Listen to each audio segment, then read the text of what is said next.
तुलसीदास जी समाज के पथ प्रदर्शक। कलयुग के आरंभ होने के पश्चात सनातन हिंदू धर्म यदि किन्हीं महान पुरुषों का सबसे अधिक ऋणी है तो वह है आदि गुरु शंकराचार्य और गोस्वामी तुलसीदास। विदेशी आक्रमणकारियों के कारण मंदिर तोड़े जा रहे थे, गुरुकुल नष्ट किए जा रहे थे, शास्त्र और शास्त्रज्ञ दोनों विनाश को प्राप्त हो रहे थे। ऐसे भयानक काल में तुलसीदास जी प्रचंड सूर्य की भांति उदित हुए। उन्होंने जनभाषा में श्री रामचरितमानस की रचना करके उसमें समस्त आगम, निगम, पुराण, उपनिषद आदि ग्रंथों का सार भर दिया और वैदिक हिंदू सिद्धांतों को सदा के लिए अमर बना दिया था। अंग्रेजों ने हजारों भारतीयों को गुलाम बनाकर मॉरिशस और सूरीनाम आदि के निर्जन द्वीपों पर पटक दिया था। उन अनपढ़ ग्रामीणों के पास धर्म के नाम पर मात्र श्री रामचरितमानस की एक आध प्रति थी। केवल उसी के बल पर आज तक वहाँ हिंदू धर्म पूरे तेज के साथ स्थापित है।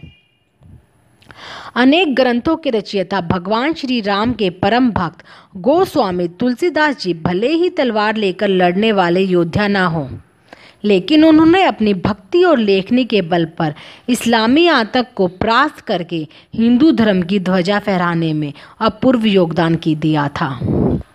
तुलसीदास जी ने उस समय में समाज में फैली अनेक कुरीतियों को दूर करने का प्रयास किया। अपनी रचनाओं द्वारा उन्होंने विधर्मी बातों, पंथवाद और समाज में उत्पन्न बुराइयों की आलोचना की। उन्होंने साकार उपासना, गो ब्राह्मण रक्षा, सगुणवाद एवं प्राचीन संस्कृति के सम्मान को ऊपर उठाने का प्रयास किया। वह राम राज्य की परिकल्पना करते थे। इधर उनके इन कार्यों के द्वारा समाज के कुछ लोग उनसे ईर्ष्या करने लगे तथा उनकी रचनाओं को नष्ट करने के प्रयास भी किए, किंतु कोई भी उनकी कृतियों को हानि नहीं पहुंचा सका।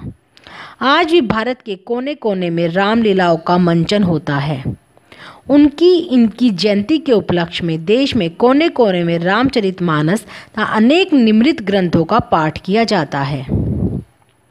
तुलसीदास का मत है कि इंसान का जैसा संग साथ होगा, उसका आचरण व्यवहार तथा व्यक्तित्व भी वैसा ही होगा, क्योंकि संगत का असर देर सवेर, अप्रत्यक्ष प्रत्यक्ष, चेतन वह अवचेतन मन एवं जीवन पर अवश्य पड़ता है। इसलिए हमें सोच समझकर अपने मित्र बनाने चाहिए। सत्संग की महिमा अगोचर नहीं है, अर्थात यह सर्वविदित है कि सत्संग के प्रभाव से कौवा कोयल बन जाता है तथा बगुला हंस। सत्संग का प्रभाव व्यापक है, इसकी महिमा किसी से छिपी नहीं है। बिनु सत्संग विवेक न होए, राम कृपा बिनु सुलभ न सोई। तुलसीदास का कथन है कि सत्संग संतों का संग किए बिना ज्ञान की प्राप्ति नहीं होती और सत्संग तभी मिलता है जब ईश्वर की कृपा होती है। यह तो आनंद व कल्याण का मुख्य हेतु है। साधन तो मात्र पुष्प की भांति है। संसार रूपी वृक्ष में यदि फल है तो वह सत्संग है, अन्य सभी साधन पुष्प की भांति निरर्थक है। फल से ही उदर पूर्ति संभव है, न कि पुष्प से। उपजहि एक संग जग माही, जलज जोक जिमि गुण बलिगाही। सुधा सुरा सम साधु असाधु, जनक एक जग जल्दी अगाधु। संत और असंत दोनों ही इस संसार में एक साथ जन्म लेते हैं, लेकिन कमल वह जोग की भांति दोनों के गुण भिन्न होते हैं। कमल वह जोग जल में ही उत्पन्न होते हैं, लेकिन कमल का दर्शन परम सुखकारी होता है, जबकि जोग देह से चिपक जाए तो रक्त को सोखती है। उसी प्रकार संत इस संसार से उभारने वाले होते हैं और असंत कुमार्ग पर धकेलने वाले। संत जहाँ अमृत की धारा है तो असंत मदिरा की शाला है, जबकि दोनों ही संसार रूपी इस समुद्र में उत्पन्न होते हैं। जड़ चेतन गुण दोष में बिसव किन करतार, संत हंस गुण गही पथ परिहरी बारी बिकार। सृष्टि रचयिता विधाता ने इस जड़ चेतन की समूह रूपी सृष्टि का निर्माण गुण व दोषों से किया है, लेकिन संत रूपी हंस दोष जल का परित्याग कर गुण रूपी दुगध का ही पान किया करते हैं। तुलसीदास ने अपने काव्य में 20 से अधिक रागों का प्रयोग किया है, जैसे आसावरी, जैती, बिलावल, केदार, सोरठ, धनाश्री, कान्हरा, कल्याण, ललित, विभास, नट, तोड़ी, सारंग, सूहो, मलार, गोरी, मारू, भैरव, भैरवी, चंचीरी, बसंत, रामकली, डंडक आदि। परंतु केदार, आसावरी, सोरठ, कन्हरा, धनाश्री, बिलावल और जैती के प्रति उनकी विशेष रुचि रही है।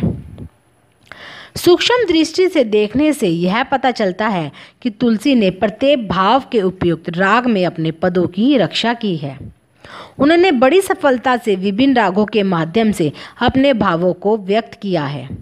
मारू, बिलावत, कान्हरा, धनाश्री में वीर भाव के पदों की रचना हुई है। श्रृंगार के पद विभास, सूहो विलास और तोड़ी से सृजित है।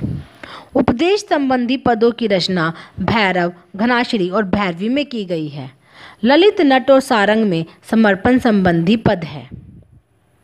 संगीत के क्षेत्र में रस कल्पना काव्य के क्षेत्र में भिन्न होती है। काव्य का एक पद एक ही भाव की सृष्टि करता है, किंतु संगीत के एक राग करुणा, उल्लास, निर्वेद आदि अनेक भावों की सृष्टि करने में सफल हो जाता है। तुलसीदास ने भी एक ही राग का प्रयोग अनेक स्थलों पर अनेक भावों को स्पष्ट करने के लिए किया है। सवाल है कि रामचरितमानस उत्तरोत्तर आधुनिक काल का भी मानस कैसे बना हुआ है। आखिर 4 शताब्दियों के बाद भी तुलसी जनमानस में क्यों और कैसे बसे हुए हैं। दरअसल तुलसी ने रामचरितमानस को समय के साथ इस तरह जोड़ा है कि वह हमेशा वर्तमान बना रहता है। इतनी बड़ी आबादी यदि रामचरितमानस से जुड़ी है तो जाहिर है इसका एक बड़ा कारण भाषा है। तुलसीदास ने अपनी भाषा की ताकत को पहचाना था। तुलसी ने जो कुछ कहा है वह लोक के लिए कहा है। उन्होंने नया कुछ नहीं कहा। तुलसी ने संस्कृत में कही बातों को ही कहा, किंतु नए ढंग से कहा और उसे अभिव्यक्त करने के लिए जनता की भाषा को चुना।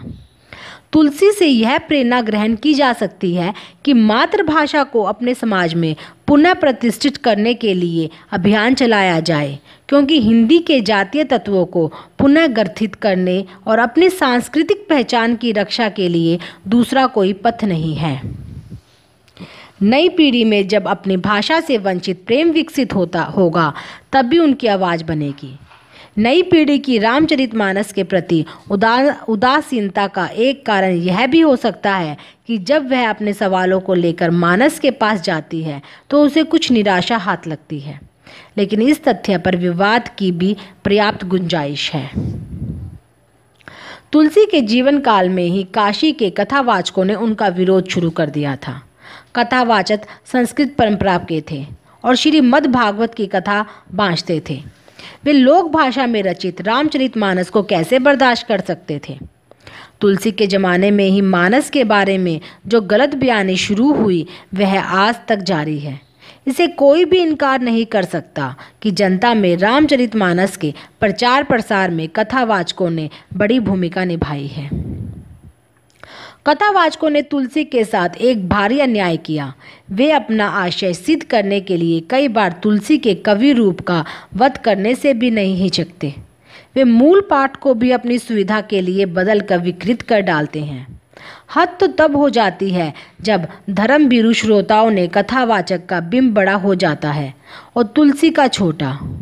तुलसी के साथ कथावाचक दूसरा अन्याय यह करते हैं कि वे मानस को धार्मिक ग्रंथ सिद्ध करने के लिए सदा आकुल रहते हैं। धर्म ग्रंथ बनाम काव्य ग्रंथ के इस विवाद में मानस के काव्य रूप में महत्व की बहुधा अनदेखी होती रही है। तुलसीदास द्वारा वर्ण आश्रम को समर्थन दिए जाने को लेकर भी गंभीर और वाजिब सवाल खड़े किए जा रहे हैं। इन सारे विरोधों एवं विवादों के बावजूद इस सत्य को नज़रअंदाज नहीं किया जा सकता कि तुलसी ने जनमानस में जिस कदर आलोड़न पैदा किया है वैसा करने से हिंदी का और कोई कवि सामर्थ्य नहीं हुआ। मानस की लोकप्रियता का उपयोग सामाजिक परिवर्तन लाने के लिए करने का विचार सबसे पहले राम मनोहर लोहिया के मन में आया था। लोहिया ने इसी उद्देश्य से रामायण मेले का कार्यक्रम भी बनाया था, लेकिन वे उसमें शरीक नहीं हो पाए थे और उनके निधन के बाद उनके अनुयायियों ने रामायण मेले का आयोजन किया था। लोहिया की तरह लोकनायक जयप्रकाश नारायण ने भी तुलसी काव्य के महत्व को समझा था और 7 जनवरी 1974 को काशी हिंदू विश्वविद्यालय में आयोजित मानस चतुर्शती समारोह को उद्घाटन सत्र को संबोधित करते हुए उन्होंने कहा था, मानस नए सिरे से इतिहास लेखन का प्रयास है। यही तुलसीदास राजा महाराजाओं से बड़े हो जाते हैं। यदि हम कहते हैं तुलसीदास अकबर के ज़माने में हुए तो गलत है। हमें कहना होगा कि तुलसीदास के ज़माने में अकबर हुए।